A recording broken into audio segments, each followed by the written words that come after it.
Good evening. I'd like to call to order this special Town Council workshop for Tuesday, October 23rd, 2018.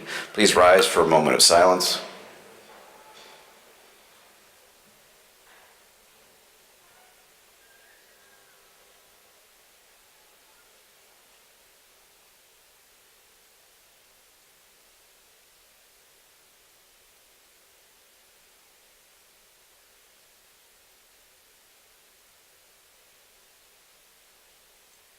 The Pledge of Allegiance. I pledge allegiance to the flag of the United States of America and to the republic for which it stands, one nation, under God, indivisible, with liberty and justice for all.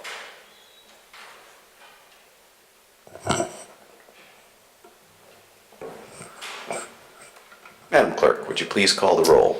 Certainly. Fishbein. Here. Laffin. Here. Letourneau. Here. Marone. Here. Morgenstein. Here. I'm laughing at myself, I'm sorry. Shortell. Here. Testa. Zandri. Chairman Cervoni.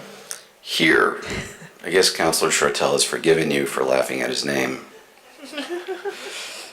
I resent that. All right. The purpose of this workshop is to encourage a discussion of the Council's setting budget goals for the fiscal year 1920.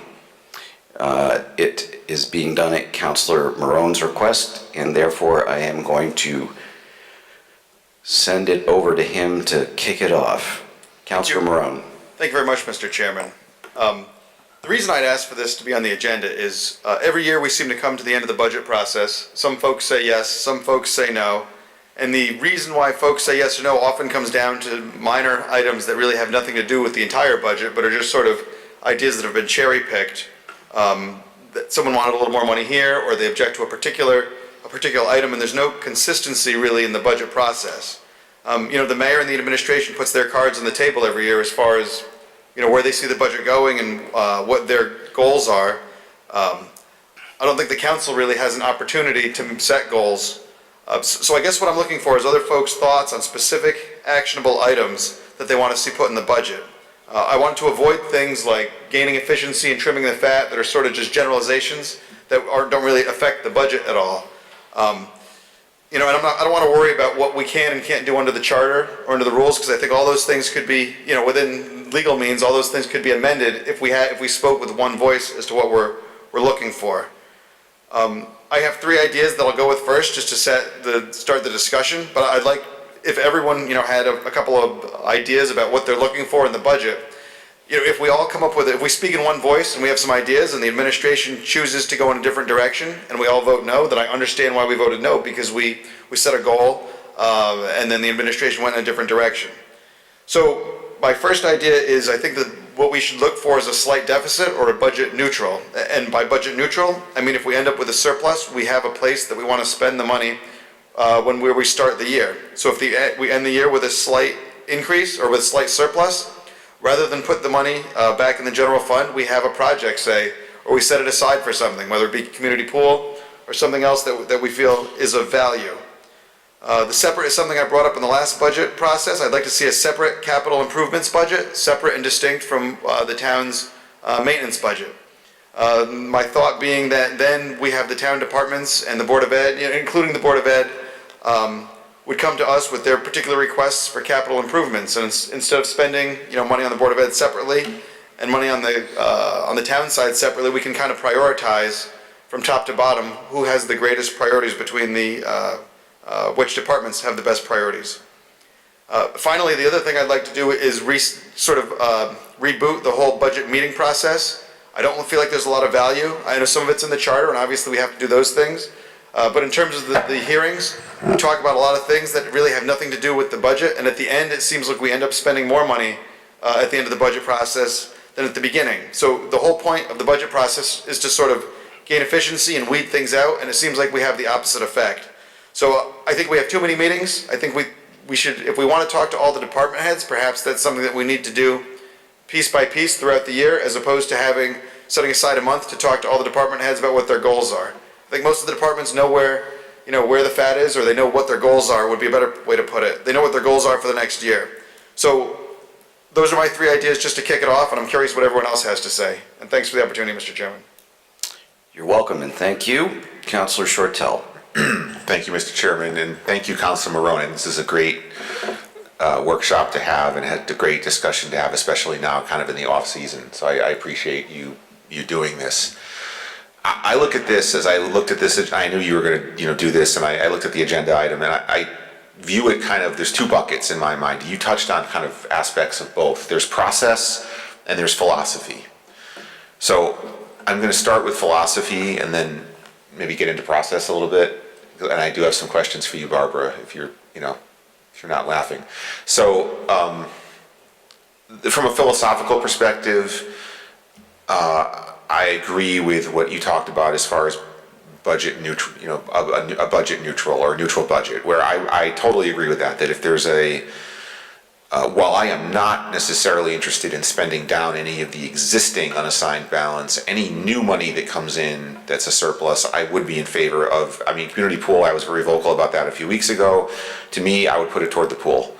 And I recognize that you can't have everything. You can't have a pool and you can't have, other things. So I am choosing the pool as my thing that I want. I also feel from a philosophical perspective, and you alluded to this, Joe, the whole notion of a zero tax increase. I've never been in favor of a zero tax increase, and the reason is that expenses always go up. So you can do a zero once or twice, but eventually it catches up with you, and then you have to raise taxes because you're 80% of your budget salaries and your union contracts have gone up 2% every year. So I would never want to use any kind of surplus to offset a tax increase. I would rather, as you suggested, reinvest it in the town, whether again it's the pool or something else. It doesn't have to be the pool if that's not the direction, but just in something else. So that's just generally philosophically where I am. So I think I'm kind of with you on those issues. From a process perspective, I kind of agree and I kind of disagree. So I want to just acknowledge a few things that I think the administration has done in recent years that I think have helped. I think number one, they've put the budget online. That the budget is on the town website. It's been on the town website for 2 years. I hope the mayor knows that and isn't going to take it down. No, I don't want him taking it down. It's been great though, and I don't even use the book. I use the website. So that's been a plus. I want to acknowledge that. I also want to acknowledge the administration provided a summary that we had asked for that was similar to what we got on the Board of Ed, and Jim, you were part of that, and I appreciate that. I think that's been helpful to us in the monthly reckoning. Another thing that I think has been really well received, not everyone does it, but several departments do strategic plans. The Board of Ed obviously has a very well publicized plan, but the police have done it. Other departments do it, and I think the more we can see of that would be great. But the ones we've seen I think are really helpful. So those are all good things. I just want to acknowledge those things in the process. I think where I get stuck is on the public hearings. And the charter does say we have to have a public hearing, at least one. The one that I don't like is the one where we sit here and we can't respond. And we sit here and it's a 3-hour meeting and the public says things, and I know we've done it. I've only been up here 2.5, 3 years. I know that you guys have tried it different ways. I realize that. You're trying to find the sweet spot. I would just as soon have a few more meetings and just let them be regular meetings. Let's have meetings and let's have people. Let's say it's the library. The library comes up, they give their presentation, we ask questions, the public asks questions, maybe that triggers more questions from us, we go back and forth, we do the library. Next comes the police, next comes the board. I would rather just do it that way and avoid that big long meeting in early April where we just sit here for 3 hours where we can't say anything. And I guess, Barbara, one of the questions I had for you was around the timing. Because if I'm going to ask for more meetings, we do have to, take advantage of the timing. And you're giving me this weird look. I'm being totally. We have to have that one public hearing by charter No, not like that, you don't. The charter doesn't specify, the charter doesn't It say doesn't that. specify how we do it, but we do have to have that one public hearing by charter. So by charter, we must advertise and we must allow the public that one opportunity. Right, but I'm saying, right, you have to have one, you're saying it has to be one hearing on the whole budget? Our charter says that we must advertise that. So- I think our new charter still states, I haven't studied our new charter, but our 'Cause I charter also- states that we must have a public hearing Right, after I think it's 5 or it's 10 days, I forget. it's 5 days. So we have to have that first big meeting that you don't like. We could have it a different way. Nobody says it has to be the way it is. Things could change. That's between you and the administration, not the clerk. But that meeting has to be done by charter. But then the timing, if you want to talk calendar, we go from when the mayor releases his budget, April 1, to when you have to vote on the budget, which is the second Tuesday of May. Right. That timeframe is that timeframe. Well, the charter says, section 4 of chapter 19, the council shall hold one or more public hearings not later than 60 days before the end of the fiscal year, at which any elector or taxpayer may have an opportunity to be heard regarding appropriations for the ensuing fiscal year. So I don't see why that says that has to be one meeting where every single department, I'm not reading it that way. I'm reading it that under my plan, we would have several meetings covering all the departments in a time frame from, early April up until April 30th, getting us in under that deadline. I don't see how that doesn't meet the charter. The charter doesn't say it has to be one meeting where every single department is present and we can't say anything. The charter says nothing about that, unless I don't know. So then maybe you would just make every budget workshop public. And that would meet the criteria. What I'm saying. That's exactly what I'm saying, is make every budget workshop public. I think public hearing has a legal definition, and that means there has to be Legal a notice. posted notice. So every time you do that, you would have to have a posted notice in the newspaper. Okay. It's a question of how many public hearings you want to have. A public meeting is different from a public hearing. Okay. So, If I may? Yep. Would it be possible to post one notice for all of the public hearings? Yes. Oh, I'm sorry, Mayor. I presume that would be possible. Okay. would it also be possible we talked about the newspaper, and I'm going to challenge you on that, because the newspaper is not required by the charter. The charter says at least 5 days, I'll read the whole sentence. The council shall cause sufficient copies of said estimates to be made available for general distribution in the office of the town clerk and, at least 5 days prior to the aforementioned public hearing, the council shall cause to be published in a newspaper having circulation in the town or by alternate means established by the council by ordinance, a notice of such public hearing and a summary of said proposed budget. So to me, there's another example where I think we could publish it. We already put it on the website, which I think is great, like I was saying before. I think you could do a summary, you could do a shorter, other towns, I think, do a shorter summary in the Record Journal, or you could even do a call to action, a shorter ad, a less expensive ad in the Record Journal that points to the town website and says, here's all the detail, go to this website. You would save advertising money in the Record Journal, and I think you could make the process a little more efficient. It's just. You'd have to have the law department really look at whether that's adequate, because you have people who are not online, so. Right. Yeah, well, I worked on the charter. The law department has looked maintain at some it. order. It's the reason that it's worded that way, is that the law department was involved, and the either or was made on purpose for just those reasons. I think they've ruled on whether it has to be an adequate notice to the entire community. And anytime you use one vehicle versus another, you have a greater chance of not getting the notice to people who would want to know. So what is the most common denominator for notice? I totally agree. Yeah, we gotta figure that out. But I think it's a question worth asking. I wouldn't assume that it's the newspaper. I don't know. Maybe it is the newspaper. I mean, I know, that's just something I think we could look at. By way of example, if I may, we just went through this process with the brothers' property in the auction. And the procedure per the judicial department for advertising those events used to require a lengthy advertisement in the paper that was selected based on the location of the property.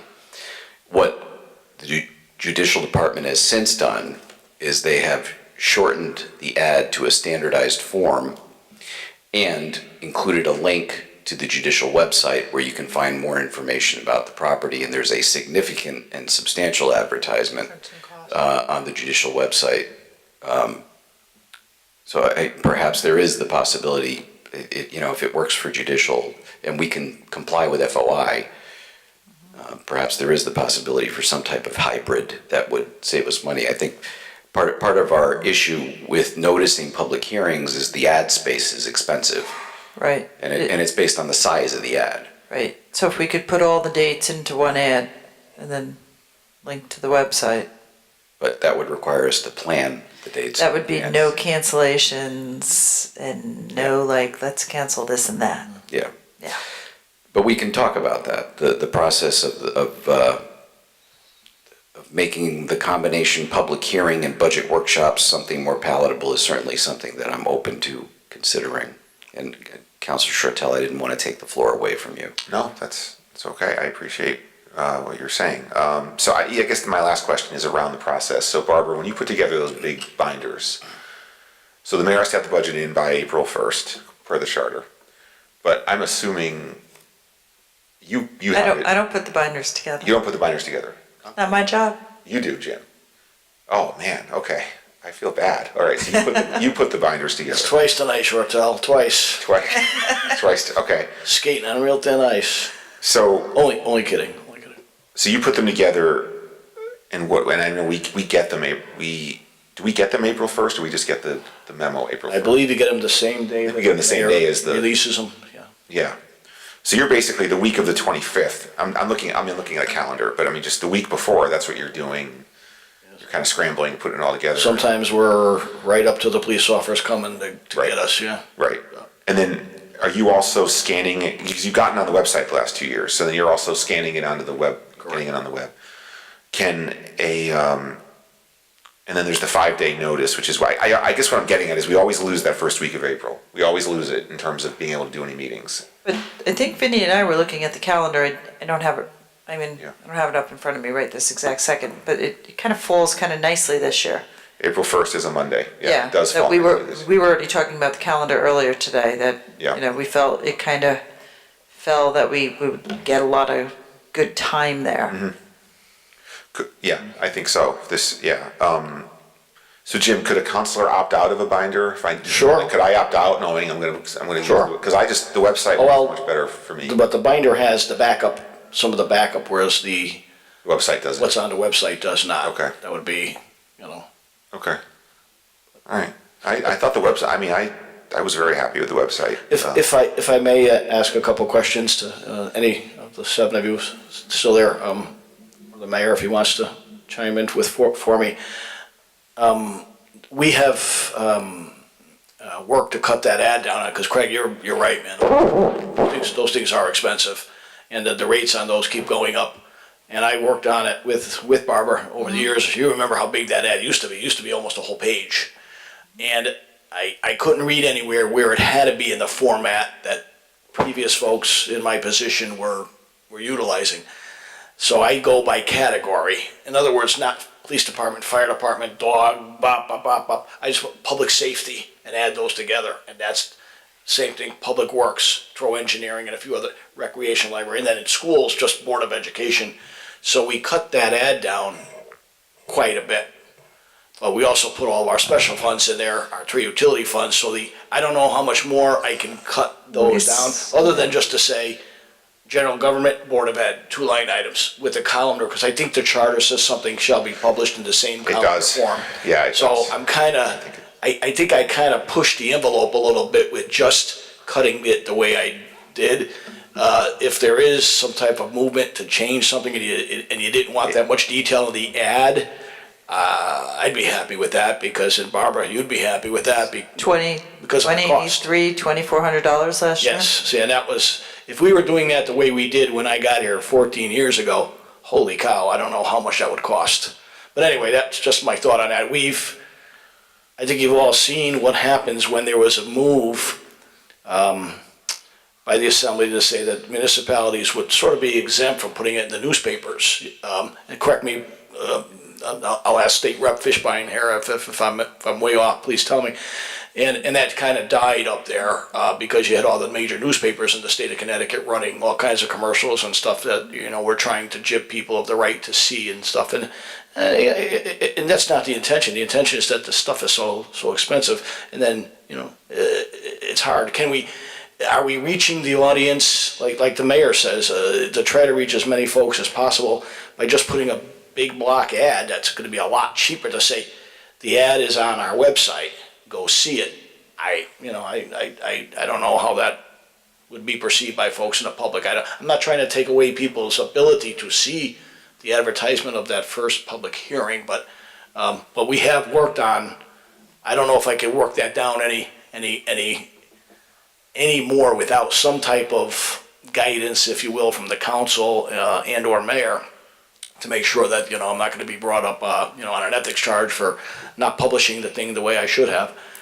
That's the first thing. My second thing is I pay, however meetings you guys wish to have, that's up to you folks, but I always thought that the first initial public hearing, that the big one, as you're saying, gave folks the opportunity to say, in a general sense, more of an overview, hey, I'm a citizen, I'm a resident, here's my address, can you hire more cops? Can you get rid of the controller because you know what he's talking about? Can you know what I mean? Or hey, can you spend a little more on schools? Or hey, it's been a tough few years. Can you try to hold the line?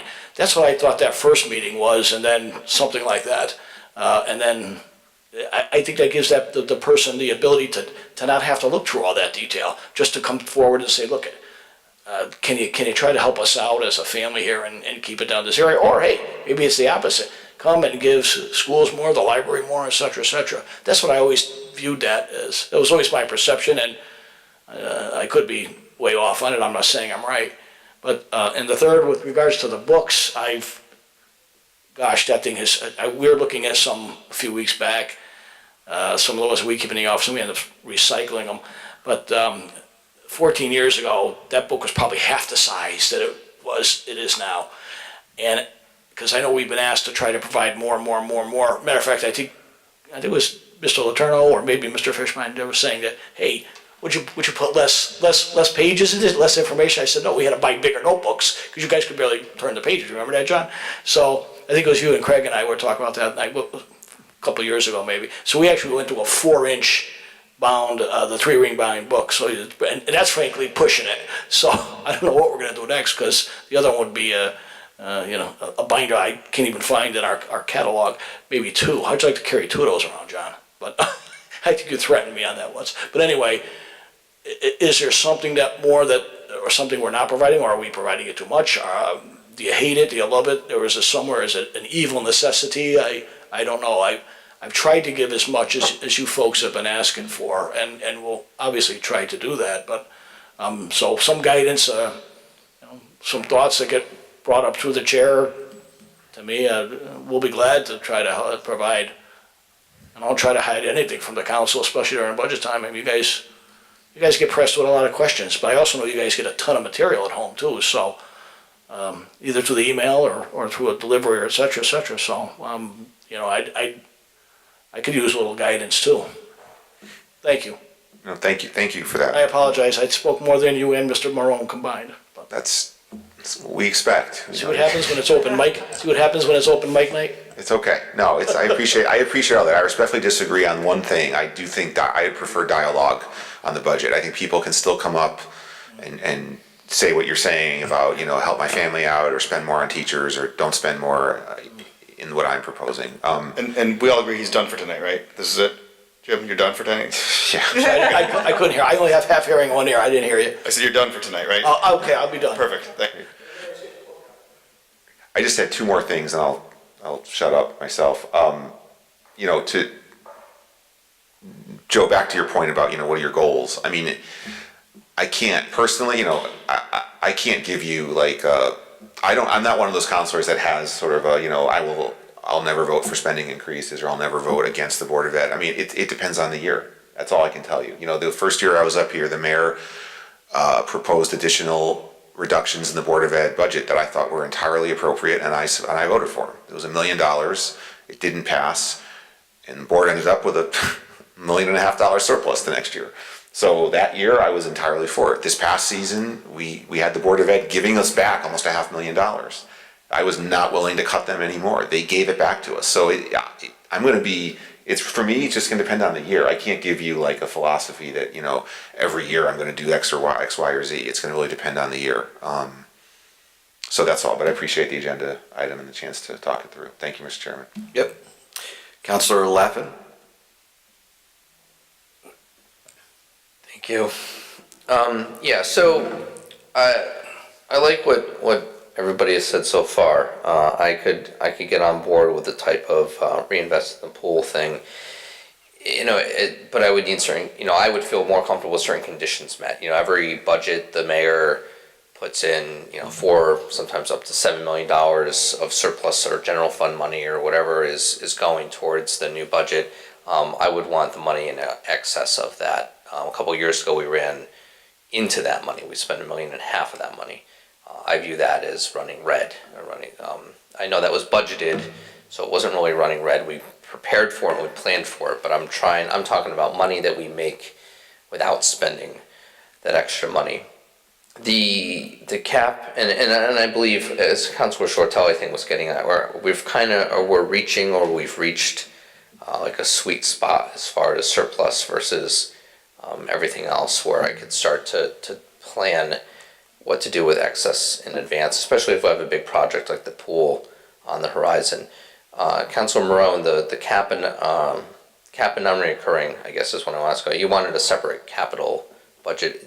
How would that look differently than the cap and non-recurring, like portions we get of the budget or projects? Sure, that's a great question, actually. So the cap and non-recurring, we put money into the particular accounts, and then when the money, those projects are either completely funded or whatever, and then there's excess money, and then I guess that money rolls back into the general fund? So it stays in the cap and non-recurring? That's correct. Almost in the reserves, it's the fund balance, if you will, of cap and non-recurring. That's correct. Okay, so to answer your question, how is this different? I guess my thought was that the idea would be that we would separate our regular budget into two parts, and into a maintenance budget and a capital improvements budget. So that you would take what's in the cap and non-recurring plus whatever money you're going to spend on capital improvements throughout the year, and it all goes through that particular fund. So a little more deliberate on, we're doing something for the firehouse, so that's in a separate line instead of just being in the fire department budget. Correct, or you could say we want to devote a certain percentage of the budget every year, say, to capital improvement as opposed to general. No, I was curious what you meant there. I completely agree with the department question thing. And one year we were talking about stray cats, and I think that was my first year, and I just went off. And I think I get it. We get everybody in front of us, and it's like, you know what, I have one question real quick, but then it's like times 9, and everybody's got 9 different random questions about different things. And so I think, if we set up some sort of system of, every department comes before us at some meeting quarterly or on some sort of rotation or biannual to kind of catch all those things, maybe that would help solve that. Otherwise, that's just going to take focus on our behalf. But I completely agree. We so often get off track, and it has nothing to do with the actual dollars and cents of what we're talking about. I think since the charter says by ordinance that we should put on the ordinance agendas sooner rather than later, establishing what exactly that means. I I'd be really curious, and I would bet, and I'd be surprised if I was wrong, that more people really have access to the internet more than our subscribers of the Record Journal, let's say, or the Record Journal and the New Haven Register combined, or they subscribe to the Record Journal and the New Haven Register, but they access it, or they have subscriptions to their internet or their e-pages. So I think there's an opportunity there to redefine, and Mr. Bose, I remember when there were all the ads on the TV that, you know, the print conglomerates were running about, you know, the state's trying to take away your right to know information. And I think what needs to happen is, instead of those lobbying groups running the show, we need to set our standard, and they can adapt. And the Record Journal, as an example, and they're sitting here, they were already adapting to a more internet presence. It was mentioned actually in the last meeting, which was earlier tonight, in case you can tell by us wearing the same clothes, that they've actually, you know, they release a press release or something that's out, they run it immediately. And I think most or a lot of people have read it through Facebook links, or the reporter tweets something, and then a slightly different version ends up getting printed the next day. But people are reading it much more live. They're starting to creep into, you know, where the TV business used to be, and getting a more of a live and engaging and interactive presence. So they're adapting already. This would just be another level for them to adapt. Whether it's ad space, a smaller ad space, but I think far more people have access, especially because we supply free internet access at the library. And there are more computers around than there are copies of any newspaper on any given day for people to reference. So that was much longer on the ordinance than I thought I was going to talk. But I think that we need to get into that right away. And that was one of our wish list items when we set the charge for the charter, was to give us that opportunity, and it would be foolish of us not to capitalize that. I think that's it for me. You know, Councilor Shortell, like Councilor Shortell, I always get the budget book, and every year, right before I get really excited, and I think, you know, I'm gonna find that one thing, and I never do. And then I got really excited this year because I thought I found that one thing at the end, but it didn't work with the politics and trying to get enough votes for it, and that one thing to cut a portion of the budget. I think, so it's hard for me to promise going in or going out. A lot of my yay or nay votes, the past couple of years have been for the way that we've handled it or tried to circumvent it to get to a certain number. My goal wouldn't be to, well, we want 0, so let's just do whatever it takes to get to 0, slash and burn. And a lot of times I really feel like, and I say this all the time, that we're just cutting arbitrary numbers off large accounts to get to our number, so that in the end, you're like, well, you know, then, you know, the mayor will just move money later on if he needs to. I mean, the mayor, to me, he executes the budget, and he's saying, this is what I would like to do, and I think it's on us to. I would love to just be like, nope, 5% less, and I guess technically, legally, we might be able to do that, but I feel like the least we could do, not even the least, I think it's our duty, is to identify that 5%, because the mayor and his staff and his team already went through it, and that's what they came up with. And if we are the ones that are actually voting and setting the tax rate, I think it's up to us to, especially if we're cutting or if we're raising, to identify where we want that money. Where are we willing to stand behind? We want 5%, and we're taking it all from Board of Ed. We're not doing the pool. We're going to do the pool. We're going to give another $1 million to the Board of Ed, and we're going to build 3 more parks, and we're going to raise all your taxes to do it. Like, I think it's on us to identify a little more rationally or empirically where we think numbers should come from. As much as I'd love to just say, nope, take off the 2 and figure it out later on, or hope it works out with the surplus. That's where my chaos at the end always comes from, I feel like it's just pick and grab to make numbers meet 0.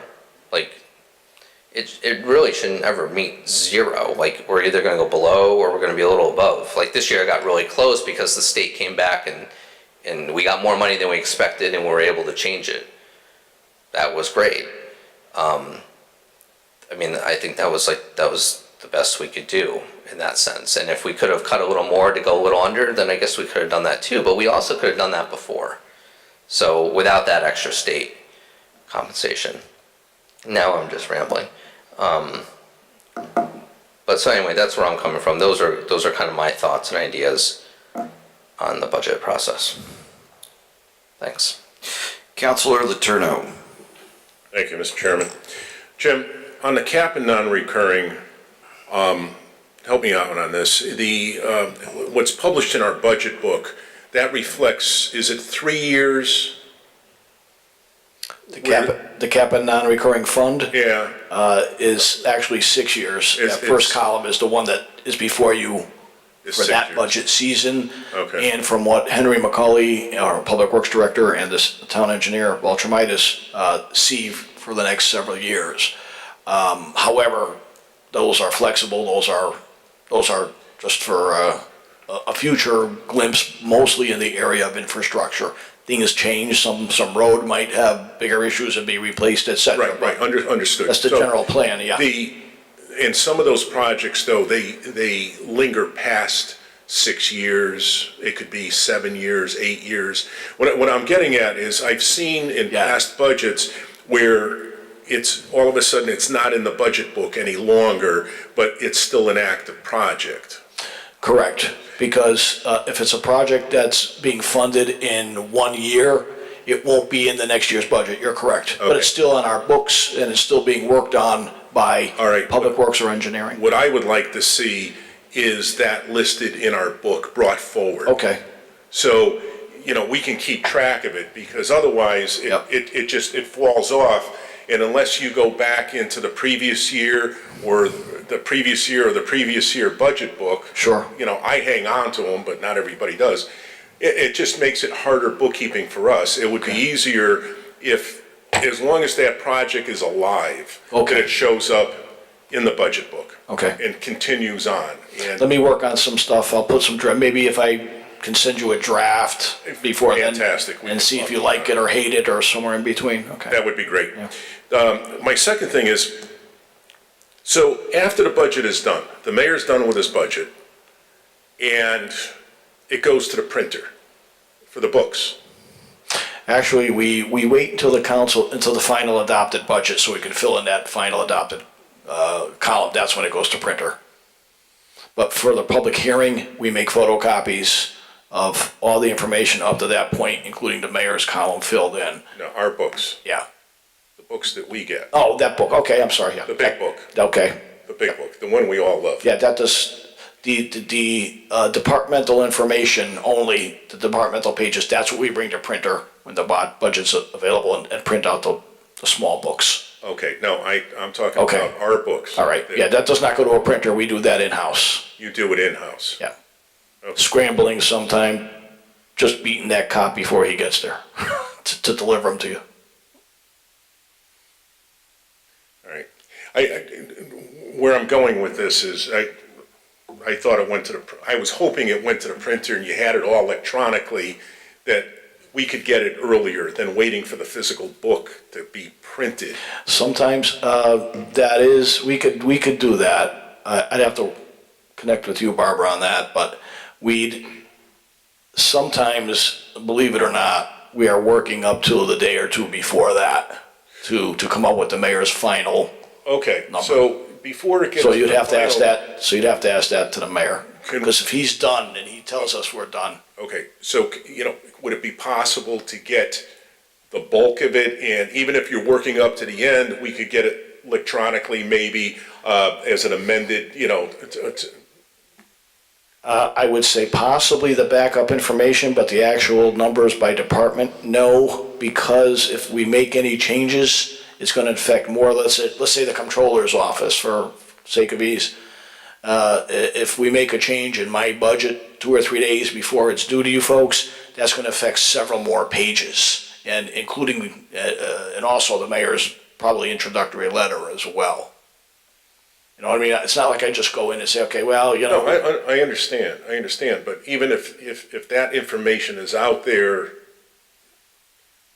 if that information is ready, that we should be able to get it electronically, because I can work what on I'm that. trying to do is speed the process up than waiting for the book to come out. You know, if we could get it even a few days earlier, because, The problem is, it's not final, literally, until usually that day. And everything changes. You change a few numbers, they change other things. My letter depends upon accuracy of whatever that final will be. I think it would be confusing. You receive something ahead of time, that can completely change by the time the final comes out. So whatever you are looking at is no longer accurate. So those pages now will be a distraction and potential create problems, because they're not okay. they're not the so proposed budget. Let me try another angle on this. Can you do your process sooner so we can get our book sooner?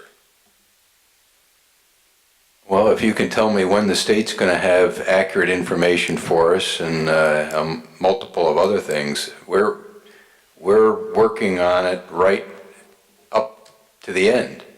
We've had changes, major changes within a day or so Days, yeah. of when we're trying to get it out. And a lot of it is the state. Sometimes it's issues surrounding utilities and changing what they're going to do, because they review their budget and they make changes right up to the end as well. So that ending date. April 1st. April 1st, okay, that's the date that everything's gotta be done. But what if, some of that could be done earlier, a week earlier? I mean, I'm sure most of it, I know there's stuff that right up into the end, but it's not the bulk of it, it's not 90% of it, it's not 95% of it. There might be just a small percentage that carries on to the end. The state of Connecticut, that's different. And that's gonna be interesting this year too, because I think they passed Craig, you can help me with this. Last year, there was legislation that was passed that we don't have to set our budget by a certain date. We can carry it past our chartered date until the state, because that's what we ran across last year. We were waiting for the state.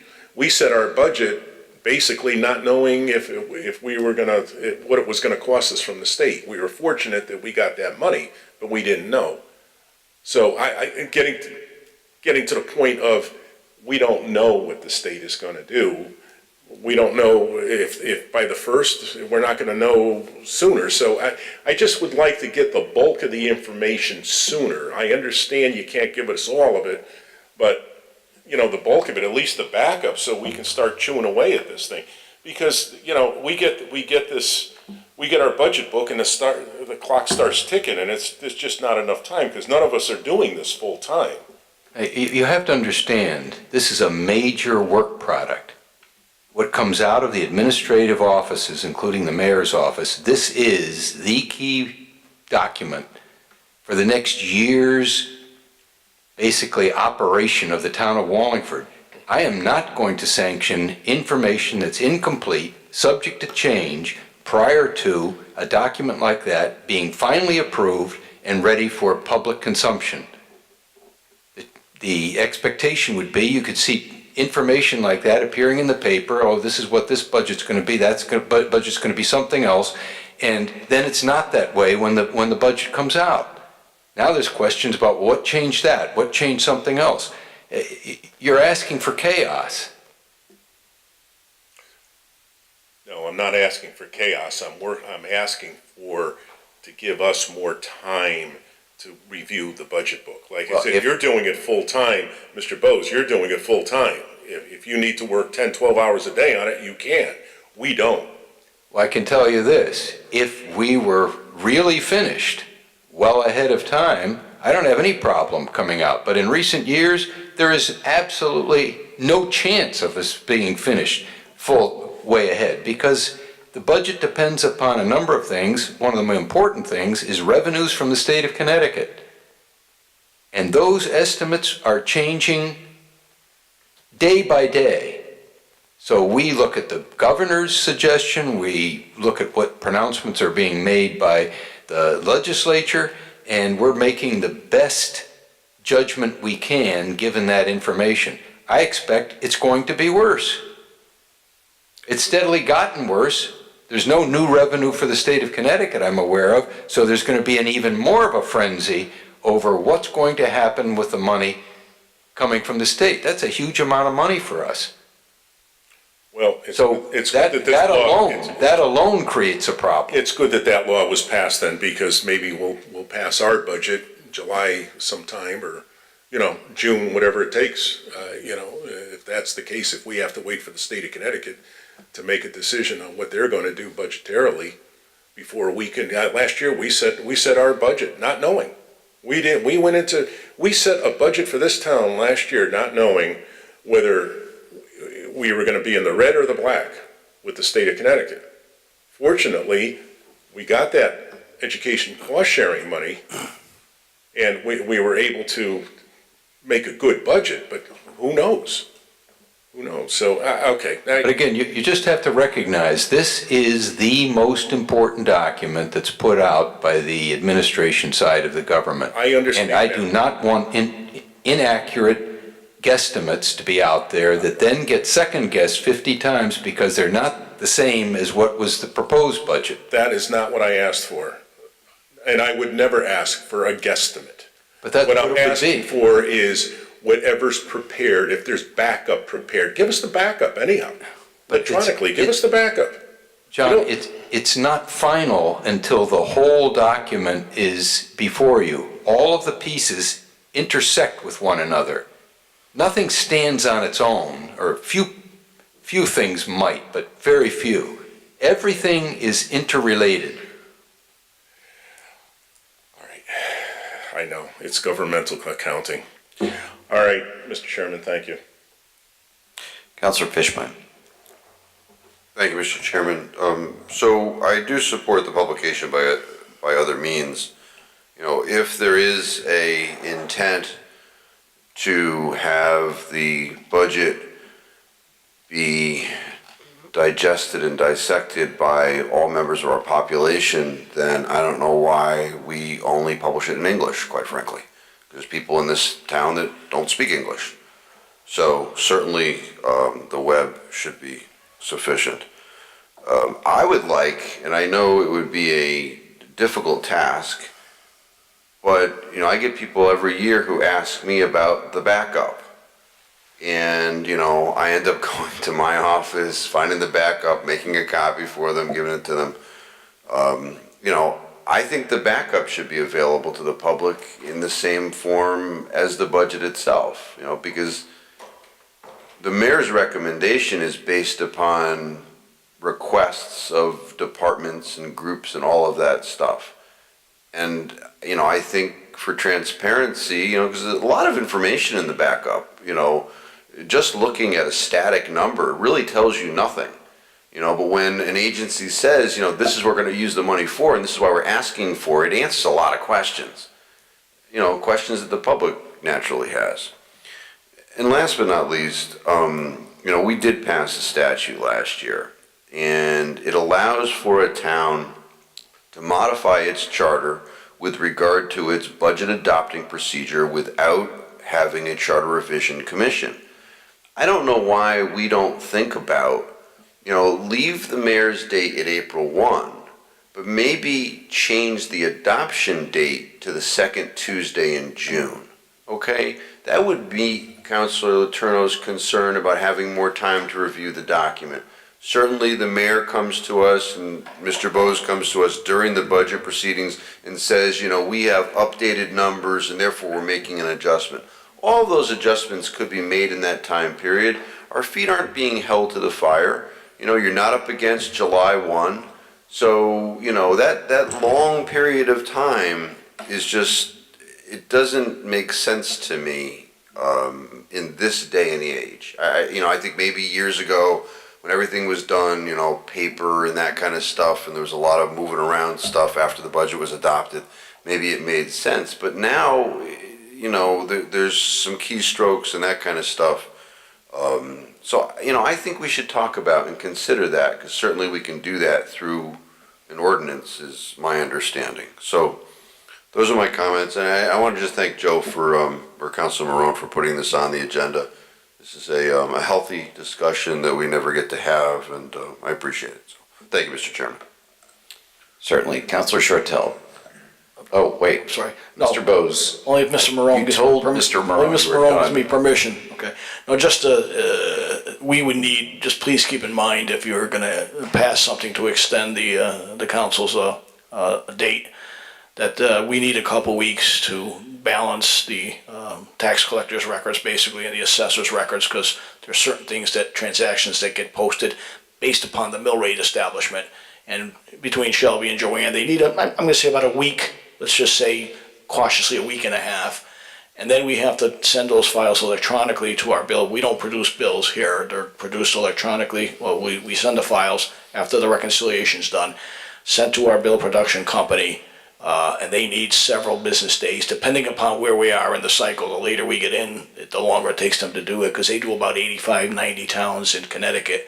So just if you could, to get those tax bills out, I'd really like folks to get them, obviously, prior to July 1. I think folks get a little bit irate, then they find out they only have 28 days or 27 days to pay it if it's coming around July 4th, something like that.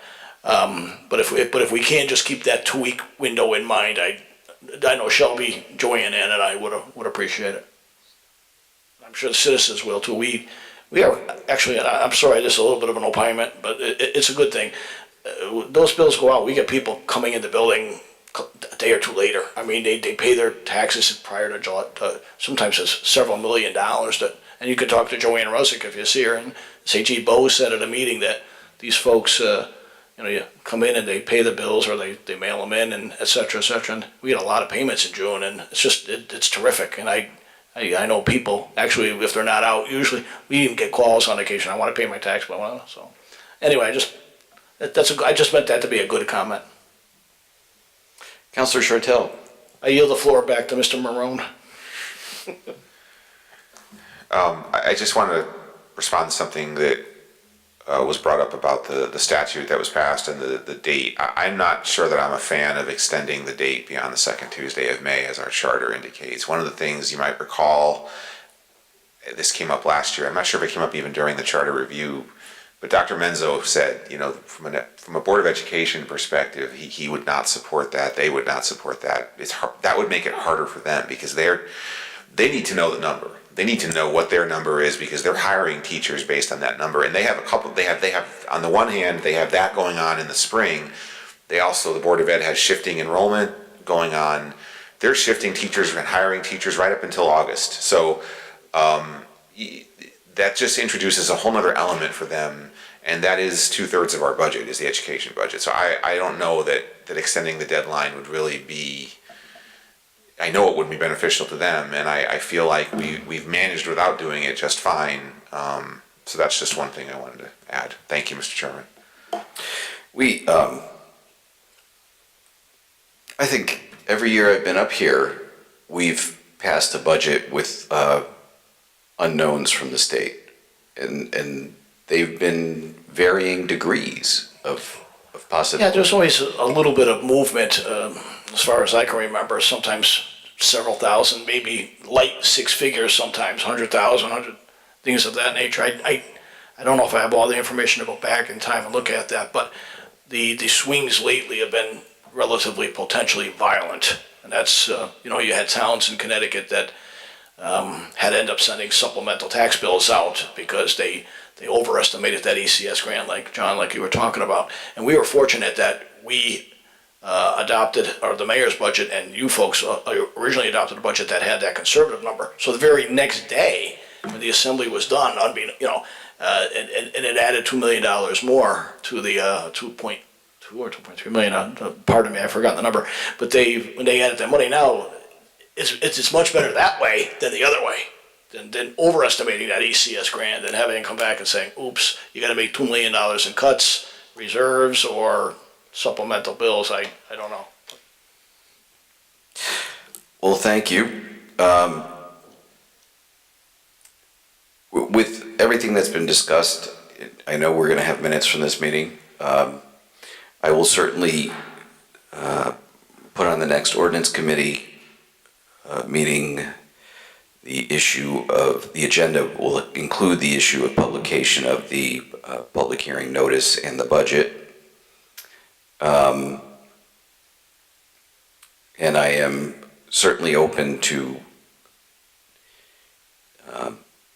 a more palatable budget season for the month of April. I'm sure we'll continue to have discussions about what will make the process more worthwhile. I think that's what we're looking for. So in terms of scheduling meetings and the like, I think I will certainly consider what we've discussed tonight and put some thought into what we do come April when we're reviewing the budget. So if there's nothing else, then we can adjourn. Is there a motion to adjourn? So moved. Moved and seconded. All those in favor say aye. Aye. Any opposed? Adjourned.